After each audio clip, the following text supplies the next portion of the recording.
Example number 10.3. An object is thrown vertically upwards and rise to a height of 10 meter.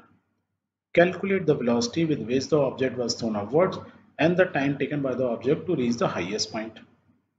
क्या मतलब हुआ कि आपने एक बॉल को फेंका, ठीक है, vertically upward, thrown vertically upward means upward, और ये बॉल क्या हुई, राइज की, आपने यहाँ से फेंकी और कितनी राइज की, 10 मीटर्स, ये दिया हुआ है। दैट मीन्स बॉल ने कितना डिस्टेंस ट्रेवल किया, 10 मीटर। हम ग्राउंड से ले रहे हैं क्योंकि आपने हाथ से फेंके, इसलिए डिस्टेंस हम यहाँ से ले रहे हैं, ठीक है। अब ये बॉल जब आपने यहाँ से फेंकी तो अपने आप तो गई नहीं, आपने ताकत लगाई होगी, that means you must have given some velocity.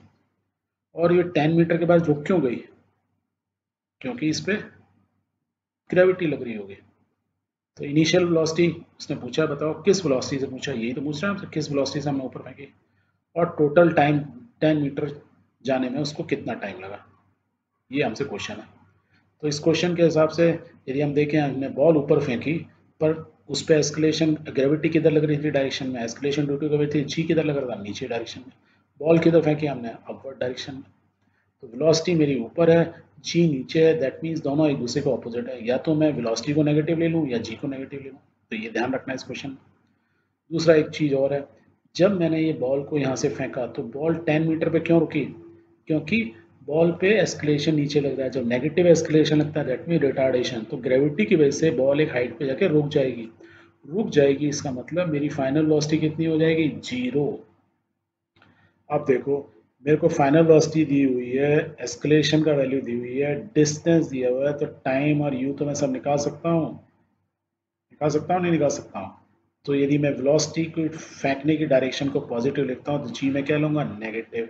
और जब मैं नेगेटिव लूँगा तो मेरी ये इक्वेशंस क्या होंगी, सब वही इक्वेशन होंगी, बस एक ही जगह मेरे को क्या रखना, माइनस जी रखना होगा। So let's write down, let's solve it. Solution will be like this. क्या क्या देना है, let write it down. Distance travel s is equal to 10 metre. तो डिस्टेंस हम पॉजिटिव नेगेटिव नहीं ले रहे हैं, हमने इस डायरेक्शन में डिस्टेंस लो, इस distance, distance is always positive. Final velocity कितनी होगी, 0। क्यों 0 होगी, क्योंकि एक जगह टाइम पे जाके रुक जाएगी, ये तो है ही। Escalation due to gravity G की वैल्यू कितनी है, 9.2।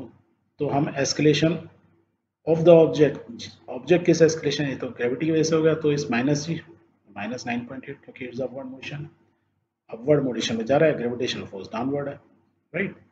सो we know v square minus u square is equal to t s, क्योंकि यू निकालना है। फाइनल वेलोसिटी क्या है, 0, यहाँ वैल्यू डाल दो यार, 0 u square is equal to, देखो यहाँ माइनस माइनस कट गया तो यू की वैल्यू क्या आ गई, minus u square is equal to 1993, minus minus cut किया, u square is equal to कितना हो, 196। और आपको याद ही रहना चाहिए स्क्वायर्स, मैंने बोला था कम से कम 30 तक, तो 196 किसका स्क्वायर होता है, 14 का, तो right it down, u is equal to square root हम कर सकते हैं, ऐसे बोल सकते हैं। और 196 का स्क्वायर 14, तो आंसर इज 14 मीटर पर सेकेंड ऑफ स्क्वायर। यदि ये आपको याद नहीं है तो 196 का स्क्वायर रूट निकालने में आप टाइम लगा दोगे, ठीक है। तो always remember squares up to 30 at least.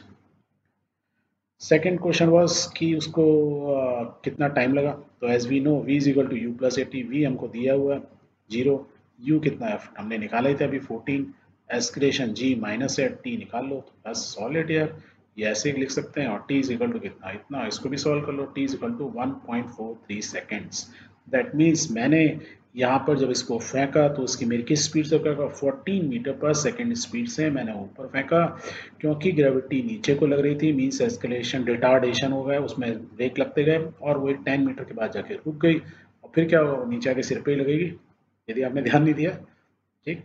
तो इससे हमको ये मालूम चलता है जब हम अपोजिट डायरेक्शन में फेंकते हैं किसी चीज़ को फ्री फॉल के, तो एक हाइट पर जाके उसकी वेलोसिटी 0 हो जाती है, दैट इज वाई वो वापस आना शुरू होती है। क्लियर।